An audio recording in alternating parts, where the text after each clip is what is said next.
प्यारे बच्चों नमस्ते। मैं अमित दीक्षित अपने YouTube channel biology Amit Dikshit पर आप सभी बच्चों का स्वागत करता हूं। देखिए, आज हम कक्षा 10 की क्लास में हैं। कक्षा 10 के पाठ्यक्रम की बात करेंगे।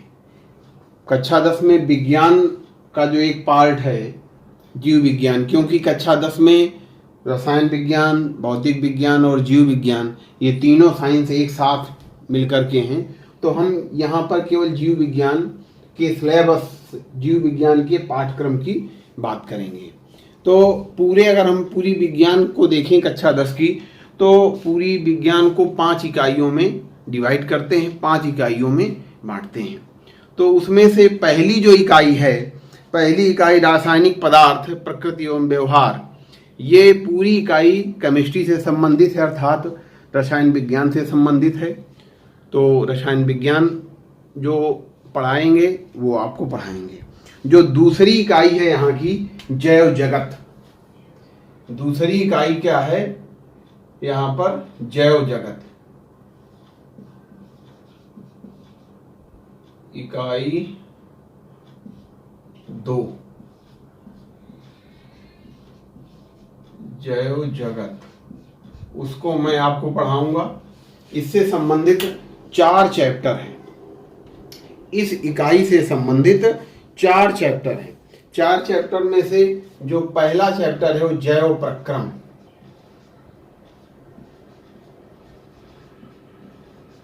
जैव प्रक्रम के अंतर्गत सजीव निर्जीव क्या हैं तथा उनमें जो जैव रासायनिक क्रियाएं होती हैं, उन क्रियाओं से संबंधित कुछ प्रमुख प्रक्रम हैं। जैसे पाचन तंत्र है आपका, और परिवहन तंत्र है, श्वसन तंत्र है, उत्सर्जन की कुछ उत्सर्जन तंत्र है, और पादपों से भी संबंधित ये सभी टॉपिक इस पाठ पर आपको मिलेंगे। ये जीव विज्ञान का पहला पाठ है, जैव प्रक्रम।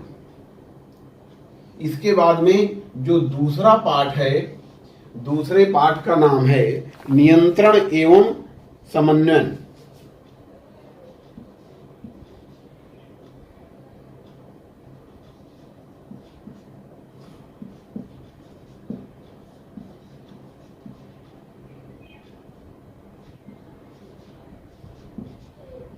नियंत्रण एवं समन्वयन।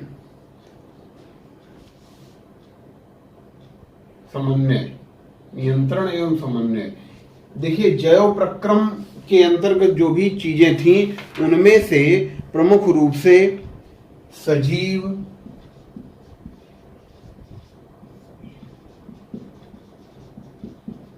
पौधों तथा जंतुओं में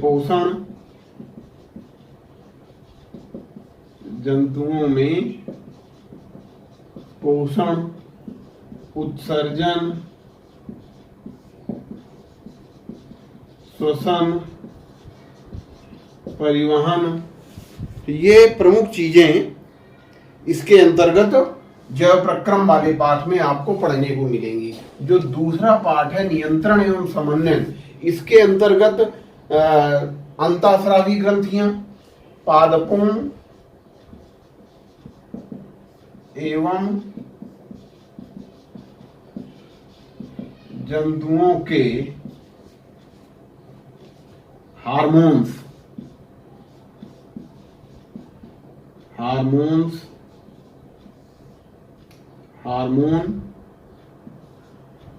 ये आपको पढ़ने को मिलेंगे। अंतःस्रावी ग्रंथियां जंतुओं की, मानव की अंतःस्रावी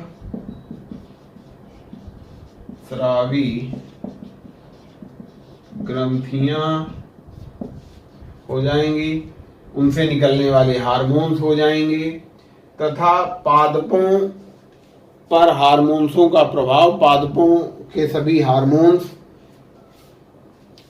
वो मैंने पहले ही बता दिया आपको, तथा होम्योस्टैटिस। और एक चीज है इसी के अंतर्गत, तंत्रिका तंत्र, इसी पाठ के अंतर्गत आपको पढ़ने को मिलेगा। इसके बाद में जो तीसरा पाठ है यहाँ का, उसका नाम है जीवों में जनन।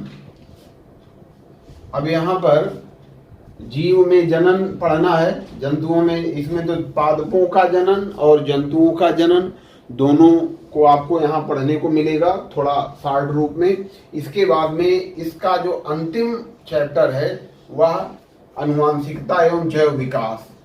आनुवंशिकता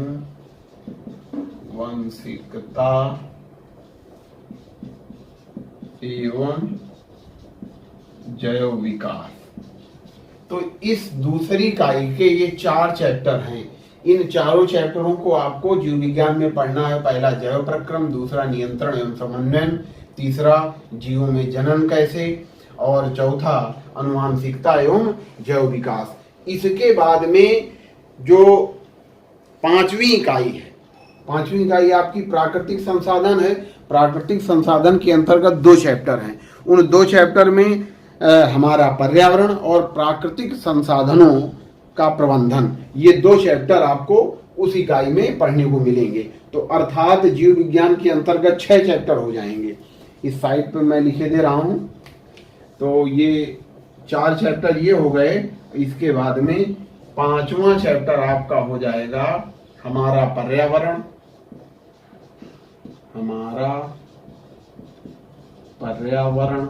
इसके बाद जो 6वां चैप्टर है प्राकृतिक संसाधनों का प्रबंधन। अब प्राकृतिक संसाधनों का प्रबंधन, इसके अंतर्गत आपको जो पढ़ने को मिलेगा उसमें वन्य तथा वन्य जीवन, कोयला तथा पेट्रोलियम का संरक्षण, वन प्रबंधन में लोगों की भागीदारी, बांध, उपयोगिताएं, सीमाएं, जल संरक्षण और प्राकृतिक संसाधनों का संप्रोषण। इस प्रकार से इस अंतिम चैप्टर में आपको पढ़ने को मिलेगा। ये जीव विज्ञान के अंतर्गत 6 चैप्टर हैं। पहला जैव प्रक्रम, दूसरा नियंत्रण एवं समन्वयन, तीसरा जीवों में जनन और चौथा आनुवंशिकता एवं जैव विकास। आनुवंशिकता सभी लोग मालूम होना चाहिए, जो पीढ़ी दर पीढ़ी लक्षण कैसे जाते हैं उनसे संबंधित नियम। जैव विकास हमारा जो विकासी क्रम है, उस विकासी क्रम में कैसे हम लोगों का विकास हुआ, वो ऐसा हम पढ़ेंगे इसमें। हमारा पर्यावरण, हमारे पर्यावरण के अंतर्गत हम पारितंत्र, पर्यावरणीय समस्याएं, ओजोन परत, अपक्षयन, अपशिष्ट उत्पादन, निवारण, जैव निम्नीकरण तथा अजैव निम्नीकरण पदार्थ, ये सब चीजें इसमें हम पढ़ेंगे प्राकृतिक संसाधनों में। इस प्रकार से आज ये पाठ्यक्रम हुआ है। पाठ्यक्रम अच्छे ढंग से आप समझ लें। इसके बाद में अगले दिन से मैं पहला चैप्टर जो आपका जैव प्रक्रम है, उस जैव प्रक्रम का जो पहला टॉपिक है वो मैं लेकर के आऊँगा। उसको आप व्यवस्थित पढ़िए, व्यवस्थित देखिए और बढ़िया से पढ़ाई करिए, जिससे आगे आने वाले बोर्ड एग्जाम पर आपके अच्छे नंबर आएँ। तब तक के लिए धन्यवाद।